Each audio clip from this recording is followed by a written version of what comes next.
Hello everybody and welcome back to another one of those videos where I talk about updates in the Steam version of Dwarf Fortress coming from Toady and Kit Fox. So this one, I'm glad I woke up from my nap when I did because there is a new Bay12 Games blog post from Toady. And in this, he posts the images from the last video I did, I think it was roughly 10 days ago now, including all the humans and various other giant small critters and other objects. But now we have three new things. We have beds, well, in comparison to the coffins, as well as coffins, a few variations of coffins, and some gory bits. Let's get into it.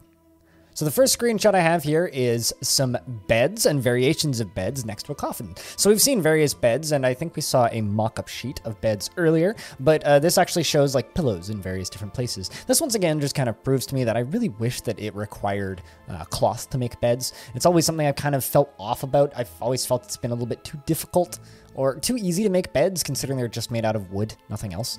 I've always thought it would be kind of nice to like have to make cloth, considering making cloth in many biomes is very easy.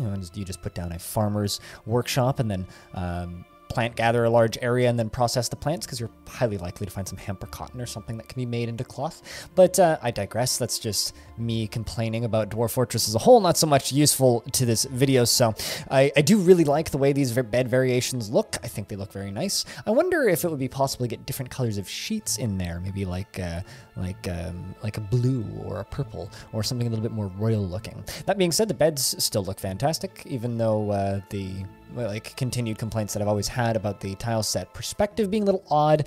It's still what it is. Now, if we move over to the eternal slumber beds, the coffins, we have this open casket right here over on the right. So I'm assuming this is one that isn't assigned and has just been placed. It doesn't have anything in it. And then in the next screenshot right here, we have 4 coffins and then 4 open coffins. So I would like to say that I love how vampiric the one on the left and the right look. I'm assuming that these are just the variations based on materials. I do really like the way these look, especially as I said, the very vampiric ones on the left and the right. Don't ever put one of your dwarves to rest in wood. That's just abuse to the dwarf's family. I mean, why would you disrespect the dead in such a disgusting way?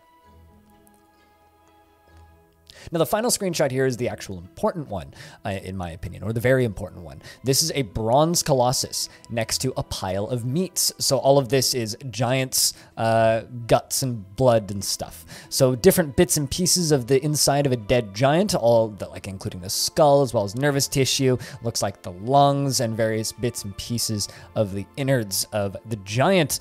Do you think you can identify every single one of these? I think that these are interesting because it's implying that other animals' bits and pieces are going to be smaller. So Tarn says all of these represent some specific piece or other except for the nails, which are generic nail corpse piece. So for different animals, they're going to have different sizes and shapes of internal guts, which is kind of incredible. I can't wait to see more of this stuff, including like blood and gore. But the thing about this that I think is actually really interesting is up at the top, we actually have the announcements screen where it says that the giant's nervous tissue, or rather, maybe not the announcement screen, but I think the view screen. So when you're like selecting something with the view thing, it says Giants 1 nervous tissue, and then rock block floor, which is hard to read on that blue text for me, and a smear of Giant's blood. So I think that that's really cool because it's actually showing us what the viewing UI is going to look like. And that's actually very exciting because we haven't seen too much of that in action yet. Very curious to see what that ends up looking like. And lastly, the star of the show, this beautiful bronze Colossus. As you can see, he's stretching up over top of 2 tiles instead of just filling up 1. I think that this dude looks fantastic. I'm really, really keen to see more of these big creatures in action. Not just like the bronze colossi, but like I would like to see Forgotten Beasts. Like I'm still just holding my fingers crossed for Forgotten Beasts and Land Titans. So excited to see some of that stuff.